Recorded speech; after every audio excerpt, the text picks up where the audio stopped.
वक्त एक अहम खबर आ रही है। उपचुनाव पर उमंग सिंघार का दावा है कि दतिया में कांग्रेस की जीत होगी। ये सिंघार दावा करते हुए नजर आ रहे हैं। शुरुआती रुझानों में चूंकि कांग्रेस अभी आगे दिखाई दे रही है, लेकिन ये दावा जो यहां पर दिखाई दे रहा है सिंघार का, क्या ये जीत में भी तब्दील होगा, ये देखने वाली बात होगी। कैसा अब तक के शुरुआती रुझान देख रहे हैं? रुझान आप देख रहे हैं कि कांग्रेस के पक्ष में, और मैं समझता हूं कि वहाँ की दतिया की जनता की भावना है। कांटे की टक्कर अभी तक देख रहे हैं सर। 3 राउंड में एक बार कांग्रेस आगे, बीजेपी आगे, और कल राजेंद्र भारती को भी पार्टी से बाहर कर दिया गया है। क्या वजह रही? चुनाव उम्मीदवार जहाँ जिस तरह के होते हैं या वोटर होते हैं, चरणवत ऊपर नीचे होता है, लेकिन अंत में मैं समझता हूँ कि अगर वहाँ की जनता में जो मैंने आक्रोश देखा वो बीजेपी के खिलाफ, युवाओं में, किसानों में जो आक्रोश देखा वो बीजेपी के खिलाफ, तो उसका फायदा कांग्रेस को मिलेगा। राजेंद्र भारती को क्यों बाहर किया गया सर? अब ये उम्मीदवार के शिकायत के आधार पर किया गया, तो मैं समझता हूँ कि अब जो सामने दिखा है तो शायद इसी का राजेंद्र भारती बीजेपी के लिए काम कर रहे थे। अब मैं यही आपसे कह सकता हूँ जो पार्टी का निर्णय सर्वोपरि है। बिल्कुल, अनिल लागर का हम यहाँ पर रुक करेंगे। अनिल लागर, यहाँ पर कांग्रेस एकदम कॉन्फिडेंट नजर आ रही है। उमंग सिंघार साफ तौर पर ये कह रहे हैं कि वो यहाँ से जीत दर्ज करेंगे, लेकिन हकीकत क्या है जमीनी? देखिए, दतिया में अब तक चौथे राउंड की काउंटिंग पूरी हो चुकी है, और चौथे राउंड में जो है कांग्रेस के जो प्रत्याशी है घनश्याम सिंह, वो करीब 800 वोटों से आगे चल रहे हैं। देखिए, शुरुआती रुझानों में जो है बीजेपी आगे थी, फिर उसके बाद लगातार पीछे चली जा रही है। मेरे साथ लगातार नेता प्रतिपक्ष उमंग सिंघार बने हुए हैं। सर, कैसे देख रहे हैं? अब तक चौथे राउंड की गिनती हो चुकी है, कांग्रेस 800 वोटों से आगे है। क्या लगता है, ऐसे ही आगे बढ़ जाएंगे या फिर कुछ बदलाव नजर आएगा? मैं आपसे ये कहना चाहता हूँ कि निश्चित तौर से कांग्रेस का जो वहाँ पे परिणाम आएगा, चुनाव परिणाम, वो कांग्रेस के पक्ष में आएगा। और ये चुनाव परिणाम सिर्फ दतिया का नहीं रहेगा। एक मैं समझता हूँ कि इस प्रदेश के अंदर जिस प्रकार से किसान परेशान हैं, वही स्थिति दतिया में स्थिति है।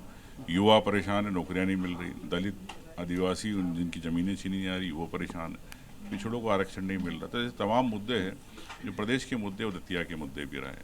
और आतंक एक रहा, आतंक के कारण भारतीय जनता पार्टी ने उनके पूर्व उम्मीदवार को टिकट नहीं दिया। तो मैं समझता हूं कि उनका भारतीय जनता पार्टी ने परमानेंट एकल भोजन की व्यवस्था करवा दी। बीजेपी कह रही है कि शुरुआती रुझान है, जीत हमारी होगी और ये चुनाव भ्रष्टाचार के खिलाफ था। देखिए, बीजेपी कह रही नहीं, सरकार कह रही है। सरकार का तंत्र चुनाव लड़ता, उपचुनाव होता तो सरकार लड़ती। सरकार के अधिकारी किस प्रकार से परोक्ष अपरोक्ष रूप से वहाँ पे मदद करते। तो भारतीय जनता पार्टी तो चुनाव में है ही नहीं वहाँ पे, तो वहाँ पे चुनाव से सरकार से लड़ रहे थे। और इसके बावजूद भी अगर कांग्रेस पार्टी चुनाव जीतती है तो ये निश्चित तौर से एक कांग्रेस के लिए एक अच्छा संदेश रहेगा। अभी 11 राउंड बाकी है, क्या लग रहा है? अभी 800 वोटों से घनश्याम सिंह आगे हैं जी। क्या 15वां राउंड तक कांग्रेस आगे बढ़त बना पाई? देखिए, ये देखिए, ये तस्वीरें इस वक्त हम आपको बिहार से दिखा रहे हैं। बांकीपुर में चूंकि आज वहां के भी नतीजे आने हैं, सब पर सभी की निगाह उस पर लगी हुई है, और ये उनके समर्थक जो प्रशांत किशोर के हैं वो वहां पर पहुंचे हैं और उनके समर्थन में यहां पर नारे लगाते हुए नजर आ रहे हैं। सुरक्षा भी वहां पर चाक चौबंद है। वहां का हाल हमने आपको दिखाया, क्योंकि जिस तरह से वहां से तस्वीर सामने निकल कर आ रही है उससे गदगद हैं जो प्रशांत किशोर के समर्थक है। इधर मांजलपुर का भी हम रुख करते हैं। वडोदरा की अगर हम बात करें, रवि अग्रवाल इस वक्त हमारे साथ जुड़ चुके हैं। रवि, वहां कितने राउंड की काउंटिंग अब तक हो चुकी है? क्या तस्वीर सामने निकल कर आ रही है?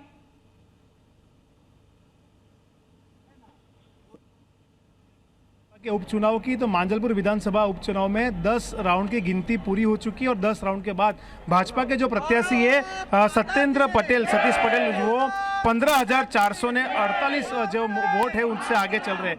आप देख सकते हैं कि भारत माता की जय, वंदे मातरम के जो नारे हैं वो भारतीय जनता पार्टी के कार्यकर्ता यहाँ पर गुजारे। जीत गया भाई, जीत गया, भाजपा का उम्मीदवार जीत गया के जो नारे लगा रहे हैं। हमारे साथ बात करने के लिए भाजपा सरकार के जो पूर्व जो मंत्री है राजेंद्र त्रिवेदी जी, हम उनसे बात करते हैं। त्रिवेदी जी, क्या कहेंगे? 15,448 मत से सत्येंद्र पटेल 10 राउंड की गिनती के बाद आगे चल रहे हैं। किस तरह से ये रिजल्ट को आप परिणाम को देख रहे हैं?